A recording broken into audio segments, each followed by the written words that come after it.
Stephanie with the Digital Underground, and welcome to the Bartholomew County Public Library. Digital Underground? Where's that, you say? Well, let me show you the way. Come on.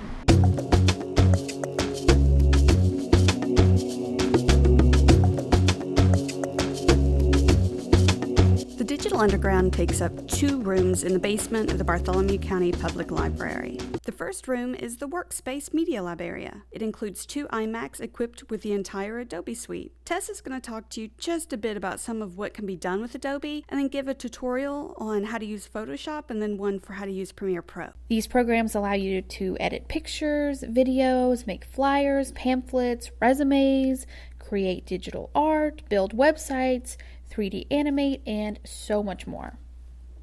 Here we have Photoshop open, which is one of 2 photo editing softwares that Adobe has. Not only can you edit photos, but you can also make digital paintings.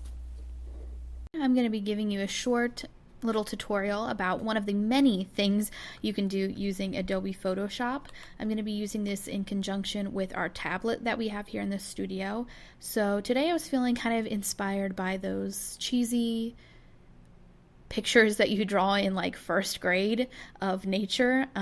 This is not going to be anything special, but just wanted to give you a little demonstration of different Photoshop brushes. So for the background color, I used a hard brush, and then for the base of the grass, you can see that it's a little softer, like the edges aren't as hard. And then this Photoshop brush kind of reminded me of like blades of grass, so I'm just gonna be putting that in random places and layering it on top with different shades of greens to kind of give it a little bit more texture. Next, I am making a sun, so I did a very soft brush that was pure white, and then I'm going to give it a little bit of yellow. And then obviously you can change the size. So at first I chose one that was way too small, and then I finally, there we go, got the right size. And then, so in nature you see birds a lot, so I drew these little birds, literally the most simple bird ever. And then I wanted to give the sky a little bit more texture, so I chose like a scattered brush and just put little polka dots basically all over the air. Let's just pretend that's pollen, I guess. And then I wanted to put a plant in here, so I'm doing a little flower.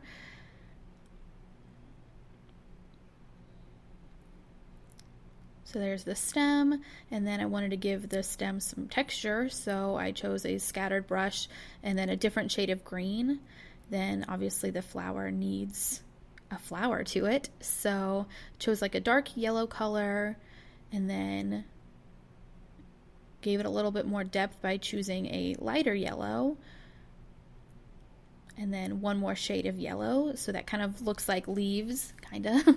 And then to give it the middle part of the flower, I chose a sponge brush, and then it's brown because that's usually what it looks like. Looks like a little sunflower.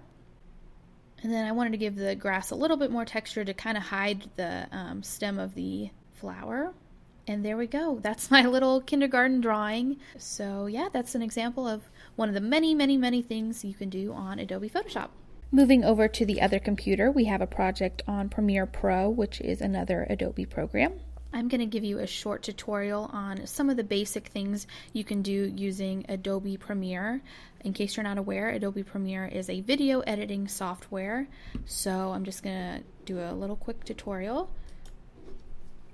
So first we're going to import our clips. I chose videos of dogs because I love dogs. So we import those, and then from there you can put them on the timeline, and that's going to be like what order the clips are in.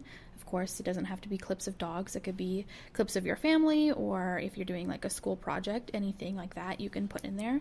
I noticed that these were not all the same size, so I'm just going to boost up the scale so that all of the clips fit the entire screen like this. From there, if I think a clip is too long, I can cut it down using the blade tool, and I just cut it out. If I want to slow down or speed up a clip, I can do that as well. This video of a dog looking out the window, I wanted it to be a little bit slower, so I changed it from 100% to now 75%, and now it's a little bit slow-mo. If for some reason I wanted a clip to be blue or purple or orange or yellow or whatever, you can do that as well. That can definitely affect the mood of the clip. And then finally, I'm going to give this a title, and I'm just going to name it Dogs. You can also change like the font, the size, everything like that whenever you create a title for this as well. Next, I'm going to add a song because cute videos of dogs need a cute background noise. And then finally, I'm just going to export it. And then from there, you can post it on YouTube or online, on Facebook, anything like that to share with your friends and families or teachers or whomever. Hey, it's Stephanie again.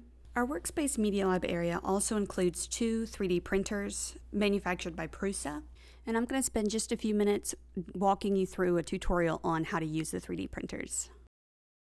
Consider this the super ultra extremely basic and very fast-paced example of what 3D printing looks like here at the Digital Underground.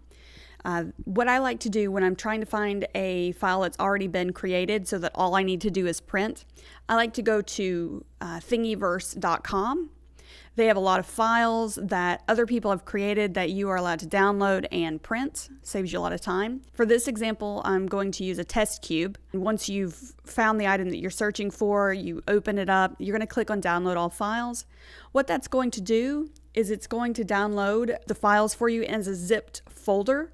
Basically, that means they've compressed the information so it doesn't take up as much space. So what you will end up needing to do is extract the folder itself. Once that's done, you'll be able to go in and get the 3D file. Double clicking on that opens up the Prusa slicer. And what that does is it gives you a really good basic idea of what it thinks you are printing.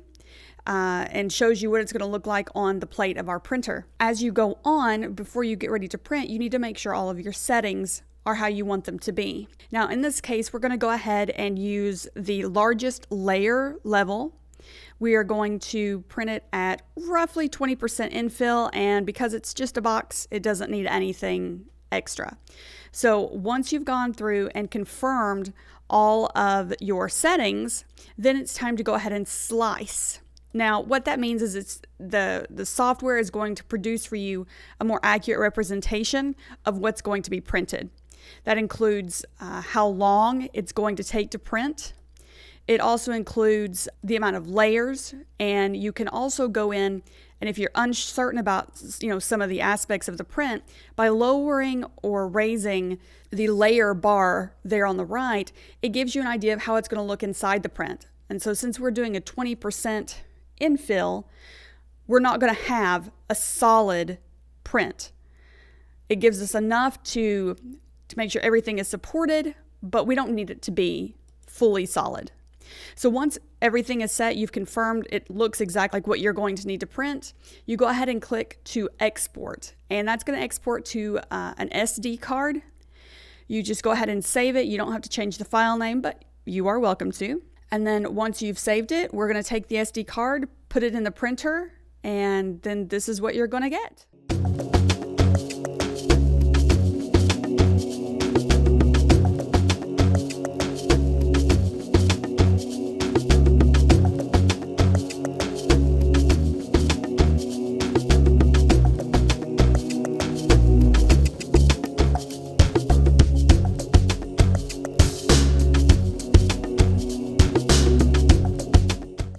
We've shown you some of what you can do in the workspace area of the Digital Underground.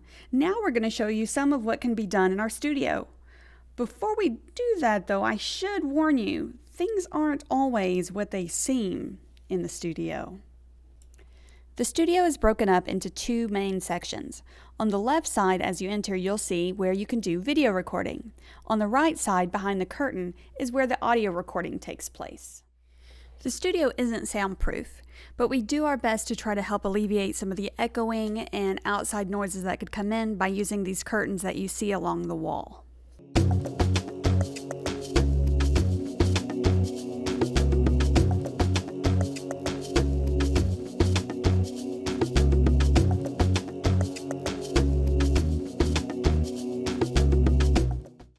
What you see here is the Novation Mini Nova analog modeling synthesizer.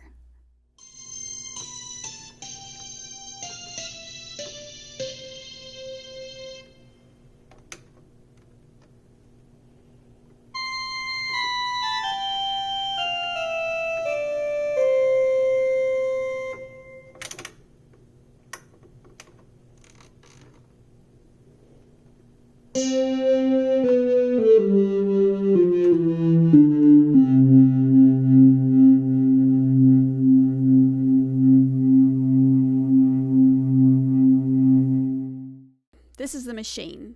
Officially, it's a digital audio workstation, which was developed by Native Instruments. I just like to call it a digital drum machine. It comes with hundreds of drum kits, so you can start creating your own beats from scratch.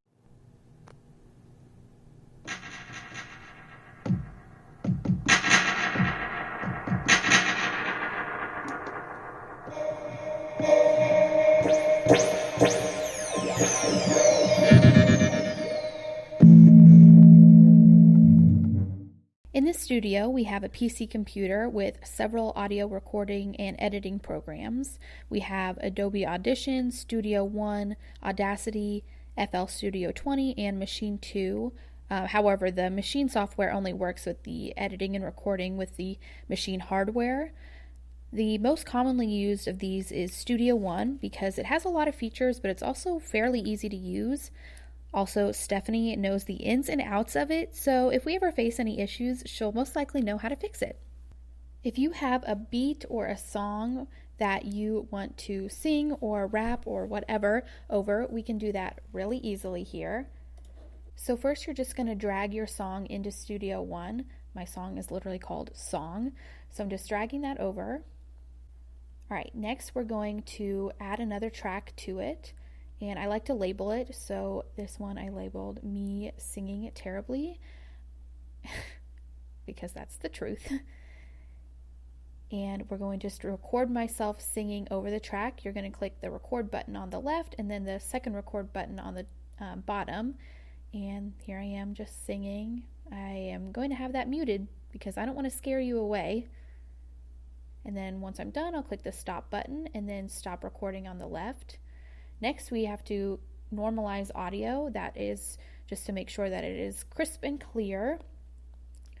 Next, we want to make sure that the only part that's going to be saved is the part I actually want recorded.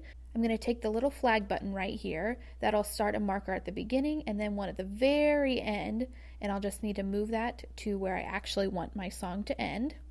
Next, I'm going to save this to a folder, and I'm naming it My Lovely Song. Save, and then if I wanted to save these as two separate tracks, I would click Export Stems, but I want them to be together as one track, so I click Export Mix Down. And then it already is selected, but I need to make sure that the two flags are selected from start to end, and then you can make it whatever format you want. I want this to be an MP3, and then there it goes. It's already saved. And from there, you can post it on Facebook, SoundCloud, YouTube. Just share your music with the world. So we're not going to do a tutorial on how to use our green screen, but we are going to show you some of the really cool features that you can do using the green screen. You can transport yourself to another place, whether that be on the beach, by the Eiffel Tower, Disney World. You can incorporate that. You can also have moving images behind you. So perhaps you want to be in a race, or you want to appear to be in a car and you're going somewhere, you know? We can do that as well. We can make magic happen with just the touch, the hand. Or if I brought my wand, it would be the wave of a wand. Anything really is possible, and we're happy to go over with you how to make any of that happen. And that concludes the tour of the Digital Underground. I really hope you enjoyed it. If you have any questions or you would like to make any reservations, feel free to drop by. We are in the building Monday through Thursday from 10 a.m. until 7 p.m., closed for lunch from 2 to 3. And we're here Friday and Saturday from 10 a.m. to 6 p.m., closed from 1 to 2. You can also reach us at 812-379-1294, or feel free to send me an email. My email address is smeriffield@mybcpl.org. Have a wonderful day.